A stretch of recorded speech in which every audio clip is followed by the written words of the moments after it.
नमस्कार, मैं आपके साथ विभा उपाध्याय और आप देख रहे हैं न्यूज़ 18 बिहार झारखंड का डिजिटल प्लेटफॉर्म। ईरान में ट्रंप का मिशन अधूरा रह गया। क्या इसके पीछे की वजह है, ये जानेंगे आज इस रिपोर्ट के जरिए। ईरान जंग में अमेरिकी राष्ट्रपति डोनाल्ड ट्रंप ने 14 दिनों के युद्ध विराम की घोषणा की है। इसके बाद दुनिया भर से सामरिक मामलों के जानकार 40 दिनों तक चली इस जंग की नफा और नुकसान का आकलन करने में जुट गए हैं। भारत के सामरिक मामलों के जाने माने जानकार हैं ब्रह्मा चेलानी। उन्होंने भी इस पर अपनी प्रतिक्रिया दी। उन्होंने कहा कि इस जंग में अमेरिका की हार स्पष्ट तौर पर दिखती है। अमेरिका कम से कम 5 मोर्चों पर बुरी तरह से हार गया। उन्होंने इस जंग में अमेरिकी राष्ट्रपति डोनाल्ड ट्रंप की एक बेवकूफ़ियों का जिक्र किया। ईरान के साथ शत्रुता की समाप्ति, ब्रह्मा चेलानी ने इसे डोनाल्ड ट्रंप के लिए रणनीतिक हार बताया है। उन्होंने कहा कि आक्रामक युद्ध से ट्रंप को कुछ भी हासिल नहीं हुआ, बल्कि कई मोर्चों पर अमेरिका को भारी नुकसान उठाना पड़ा। चेलानी ने एक्स पर अपने पोस्ट में स्पष्ट रूप से 5 प्रमुख मोर्चों पर अमेरिका की हार गिना भी दी। अब एक एक करके जरा देखिए वो कौन से 5 मोर्चे हैं जहां पर अमेरिका की हार हुई। पहली हार, सबसे पहले तो इस युद्ध का मुख्य उद्देश्य ईरानी शासन को बदलना था, जो पूरी तरह से फेल हो गया। इसके बजाय युद्ध ने ईरानी शासन को और मजबूत कर दिया। जो सरकार पहले आंतरिक दबाव में थी, उसे नया जीवन दान मिल गया और उसकी पकड़ सत्ता पर और ज्यादा मजबूत हो गई। दूसरी हार, दूसरा बड़ा झटका स्ट्रेट ऑफ होर्मुज को लेकर था। युद्ध से पहले ये स्ट्रेट खुला हुआ था, स्वतंत्र नौवहन के लिए उपलब्ध हुआ करता था, लेकिन अब ये नियमित पारागमन के तहत ईरानी समन्वय में आ चुका है। ट्रंप ने बिना शर्त दोबारा खोलने की मांग की थी, लेकिन इसके बजाय तेहरान की प्रभुत्व को अनदेखा नहीं किया जा सकता। ईरान का अब सुएज नहर की तरह ट्रांजिट फीस वसूलने की स्थिति में है और इससे ईरान को नया आर्थिक लीवरेज भी मिल गया है। तीसरी हार जिस मोर्चे पर हुई उसे भी समझिए तो तीसरा मोर्चा आर्थिक है। युद्ध के अंतर्राष्ट्रीय आर्थिक नुकसान भारी और लंबे वक्त तक रहने वाले हैं। गल्फ और ईरान में ऊर्जा बुनियादी ढांचे को हुए नुकसान का असर पूरी दुनिया पर पड़ेगा। ब्रह्मा चेलानी के मुताबिक ये दशकों में सबसे ज्यादा आर्थिक रूप से विघटनकारी युद्ध साबित हुआ है। वैश्विक ऊर्जा आपूर्ति और व्यापार नेटवर्क बुरी तरह से प्रभावित हुए हैं। चौथी मोर्चे पर जहां हार हुई वो था भू राजनीतिक अलगाव का। ट्रंप ने नाटो सहयोगियों के साथ साथ ऑस्ट्रेलिया, जापान, दक्षिण कोरिया जैसे साझेदारों पर सार्वजनिक रूप से नाराजगी जाहिर की। इससे साफ हुआ कि इस युद्ध को अंतर्राष्ट्रीय कानून का कोई आधार नहीं था और वैश्विक समर्थन की भारी कमी नजर आई। गल्फ के अरब देशों को भौतिक क्षति के साथ साथ प्रतिष्ठा का भी नुकसान उठाना पड़ा। पांचवी हार थी विश्वसनीयता की। युद्ध ने न सिर्फ डोनाल्ड ट्रंप की व्यक्तिगत साख को नुकसान पहुंचाया, बल्कि संपूर्ण संयुक्त राज्य अमेरिका की विश्वसनीयता को भी जैसे एक तरीके से क्षति पहुंचा दी। चेलानी का ये भी कहना कि ये युद्ध अमेरिका को कमजोर करके चला गया, क्योंकि ईरान के धर्मतंत्रीय शासन को बचाया और ट्रंप के हाथ में सिर्फ तबाही के मलबे के अलावा और कुछ नहीं छूटा। चेलानी ये भी कहते हैं आगे कि युद्ध ने ट्रंप के घरेलू राजनीतिक आधार को भी महत्वपूर्ण समय पर मिड टर्म चुनावों से पहले विभाजित कर दिया है। उन्होंने पूरे इस घटनाक्रम को ट्रंप की आक्रामकता का युद्ध करार देते हुए लिखा कि यह अमेरिका को कमजोर करने वाला है, ईरान को मजबूत करने वाला है और ट्रंप के लिए कुछ भी हासिल न करने वाला साबित हुआ। अमेरिका की सूची में अब तक ईरान में अगर समझौते की देखें तो समझौते की पहली शर्त संवर्धित यूरेनियम को शिफ्ट करना रहा, लेकिन अब इसमें बदलाव आ चुका है। 2 हफ्ते का जो भी समझौता हुआ उसमें ईरान की तरफ से सिर्फ होर्मुज को खोला जाएगा, वो भी सशर्त। ईरान टोल लेकर होर्मुज से जहाज़ों को गुजरने देगा। अब तक होर्मुज से जहाज़ों का गुजरना बिल्कुल मुफ्त था। अमेरिका ने सीज फायर आनन फानन में किया। सीज फायर में सिर्फ खुद का हित देखा। INSS के सीनियर फेलो डेनिस स्ट्रीनोविच कहते हैं कि जंग की लागत लगातार बढ़ रही थी। अमेरिका इससे भी परेशान था और कहीं ना कहीं इससे बाहर निकलने की बेचैनी थी। आखिर में उसने ईरान के प्रस्ताव को मान ही लिया। सीज फायर के लिए अमेरिका ने मिडिल ईस्ट के अपने सहयोगियों से भी कोई बात नहीं की। अमेरिकी सीनेटर क्रिस मॉर्फी ने इसे आत्मसमर्पण बताया। मॉर्फी का यह भी कहना है कि ट्रंप ने जिस तरीके से एक दिन पहले आए ईरान के प्रस्ताव को स्वीकार किया, वो आत्मसमर्पण है, वो भी ऐसे वक्त में जब ईरान काफी कमजोर स्थिति में है। इसके बावजूद पूरी दुनिया को यह संदेश चला गया कि होर्मुज पर ईरान का कंट्रोल है। इससे अमेरिका वापस नहीं ले पाएगा। डेनिस स्ट्रीवोविच के मुताबिक आगे की जो भी वार्ता होगी उसमें अमेरिका अब जंग की धौंस नहीं दे पाएगा। समझौता अब सिर्फ व्यावसायिक हितों के आधार पर हो सकता है। ईरान अब अमेरिका जंग से नहीं डरने वाला, क्योंकि उसने जंग में सबसे बुरी स्थिति अब तक देख ली है। ईरान जंग की शुरुआत में राष्ट्रपति डोनाल्ड ट्रंप ने तख्ता पलट की बात कही थी, लेकिन 40 दिन के बाद भी ईरान पर इस्लामिक गणराज्य की मजबूत पकड़ है। ट्रंप ने समझौते के लिए भी इस्लामिक गणराज्य के सुप्रीम लीडर मुस्तबा खामनेई से ही संपर्क साधा। इतना ही नहीं, उन्होंने एक पोस्ट में मुस्तबा को कम कट्टरपंथी नेता तक बताया है। ईरान का 10 सूत्रीय प्लान क्या है वो भी समझिए। तो अमेरिका हमला नहीं करेगा, स्टेट ऑफ होर्मुज पर ईरान का कंट्रोल बना रहेगा, यूरेनियम समृद्धि को मंजूरी दी गई, सभी प्रतिबंध हटाए जाएंगे, संयुक्त राष्ट्र सुरक्षा परिषद के सभी प्रस्ताव खत्म किए जाएंगे, इंटरनेशनल एटॉमिक एनर्जी एजेंसी के बोर्ड ऑफ गवर्नर के सभी प्रपोजल्स खत्म किए जाएंगे, विदेशों में जब्त की गई सभी ईरानी संपत्तियों की रिलीज यहां सुनिश्चित की गई, अमेरिकी सैनिकों की वापसी होगी, हर मोर्चे पर जंग बंद किया जाएगा। इसमें हिजबुल्लाह के खिलाफ कार्रवाई भी शामिल है। ईरान को हुए नुकसान का पूर्ण भुगतान भी करना होगा। ईरान के 10 सूत्री प्लान पर ट्रंप ने क्या कहा वो भी जान लीजिए। तो सीज फायर के लिए ईरान ने अमेरिका के सामने 10 सूत्री प्लान जो रखा था, उस पर ट्रंप ने कहा कि हमारी ये सोच है, हमारा ये मानना है कि ये बातचीत के लिए एक व्यवहारिक आधार है। अमेरिका और ईरान के बीच पिछली असहमति के लगभग सभी अलग अलग बिंदुओं पर सहमति अब बन चुकी है, लेकिन 2 हफ्ते का समय इस समझौते को अंतिम रूप देने और पूरा करने के लिए काफ़ी होगा।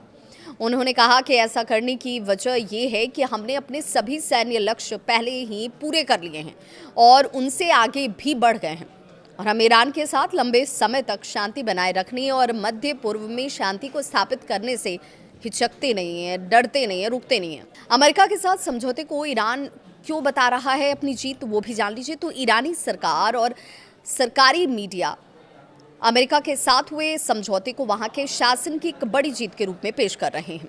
ईरान के सुप्रीम नेशनल सिक्योरिटीज काउंसिल ने जारी किया एक बयान और कहा कि ईरान ने इस युद्ध में अपने लगभग सभी लक्ष्य हासिल कर लिए और ये दुश्मन एक ऐतिहासिक विफलता का सामना कर रहा है। युद्ध की शुरुआत में ही इस्लामिक रिपब्लिक के नेता अली खामनेई और इस्लामिक रिवॉल्यूशनरी गार्ड कॉर्प्स के वरिष्ठ जनरलों की अमेरिकी और इजरायली हमलों में मौत हो गई थी। ये लड़ाई वहां के शासन के लिए अस्तित्व का खतरा था और एक अस्तित्व की लड़ाई भी थी। इसलिए वे खुद को विजयी मान रहे हैं, क्योंकि वे अमेरिका और इजराइल के साथ 30 से अधिक दिनों तक चले इस युद्ध में टिके रहे और बच भी गए। इसलिए ईरान के इस बयान और ईरान के खुद को विजेता के रूप में पेश करने को अहम माना जा रहा है। बातचीत का एक और दौर फिर से शुरू होने के बीच ये बात याद रखना बेहद ज़रूरी होगा कि अमेरिका और ईरान के बीच भरोसे की बेहद कमी है। पिछले 1 साल में ईरान और अमेरिका के बीच 2 बार बातचीत हुई। दोनों ही बार बातचीत के बीच में युद्ध एक बार फिर से शुरू हो गया। सरकारी मीडिया में ईरान खुद को कितना भी विजयी दिखाए, लेकिन ये बहुत कमज़ोर स्थिति में इस वक्त है। उसकी सेना को भारी नुकसान पहुंचा है, उसकी अर्थव्यवस्था बुरी तरह से चरमरा गई है और सत्ता पक्ष के विपक्ष के साथ बेहद बुरे रिश्ते इस वक्त हैं। साथ ही जनता के भी सरकार को लेकर बहुत अच्छे विचार अभी तो दिखते नहीं हैं।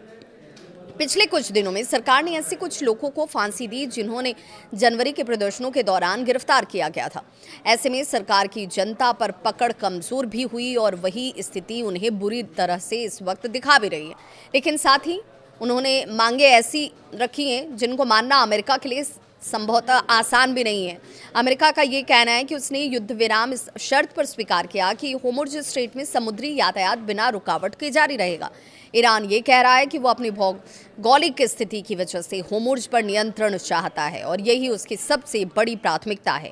ईरान के परमाणु कार्यक्रम को लेकर बहुत कठिन बातचीत होने वाली है। ईरानी सरकारी मीडिया ये भी मानती है कि अमेरिका ने ईरान में यूरेनियम संवर्धन की अनुमति देने पर सहमति जाहिर की है, लेकिन अमेरिका ने कहा है कि वो चाहता है कि ईरान में किसी भी तरह का यूरेनियम संवर्धन ना हो। आने वाले 2 सप्ताह बहुत मुश्किल वाले रहने वाले हैं। ईरानी लोगों की प्रतिक्रिया भी सामने आई। ईरानियों के लिए ये बहुत लंबी रात रही और कई लोगों को तो ये लग रहा था कि डोनाल्ड ट्रंप की धमकी के बाद अमेरिका बिजली घरों, सड़कों और पुलों पर कहीं भारी बमबारी नहीं कर दे। सब लोग उस समय सीमा का इंतजार कर रहे थे जो तेहरान में बुधवार को सुबह के करीब 3 बजे एक अच्छी खबर के साथ आई। युद्ध विराम का ऐलान हुआ। तेहरान में करीब 1 बजे ये युद्ध विराम को लेकर जानकारी आती है, लेकिन कई लोग तब भी उस वक्त समझिए कि जाग रहे थे इसे सुनने के लिए, समझने के लिए। समझौते पर मिलीजुली प्रतिक्रियाएं देखने को मिल रही हैं। पिछले कुछ दिनों में लोग किराना, खाने पीने के सामान और मोमबत्ती खरीदते नजर आए थे, साथ ही पानी जमा कर रहे थे, क्योंकि उन्हें इस बात का डर था कि कहीं बिजली न चली जाए। अब उन्हें कुछ हद तक राहत ज़रूर मिल गई है, बिजली घरों पर हमला नहीं होगा। वहीं दूसरी ओर शासन के खिलाफ रहने वाले कई लोगों का ये मानना है कि ये युद्ध अपनी सारी भयावहता, नुकसान के बीच सत्ता परिवर्तन का कारण भी बनेगा, लेकिन ऐसा नहीं हुआ।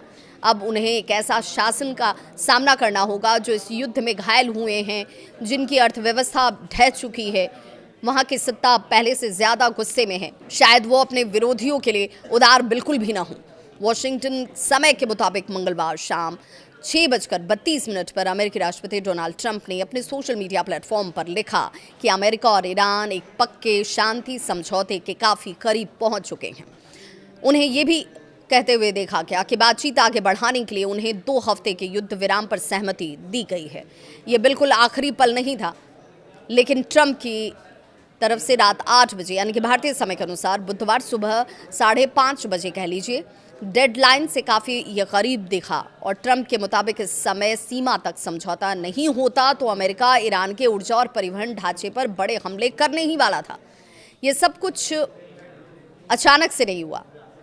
ये सब इस शर्त पर निर्भर है कि ईरान भी लड़ाई रोक दे और होर्मुज़ स्ट्रेट को व्यापारिक जहाज़ों के लिए पूरी तरह से खोल दिया जाए।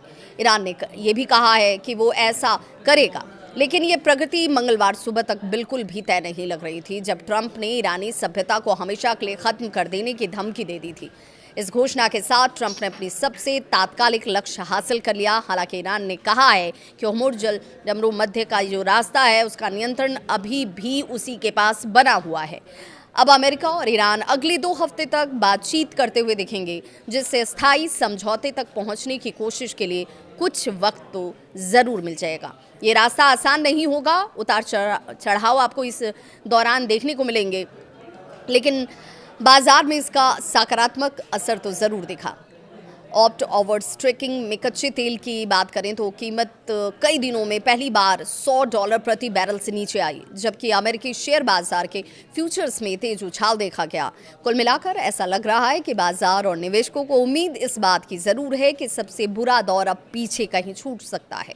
हालांकि इतनी प्रगति भी मंगलवार सुबह तक बिल्कुल तय नहीं लग रही थी, जब ट्रंप ने ये कहा था कि ईरानी सभ्यता को हमेशा के लिए ख़त्म कर देंगे, जिसे फिर कभी वापस नहीं ला जा सकेगा।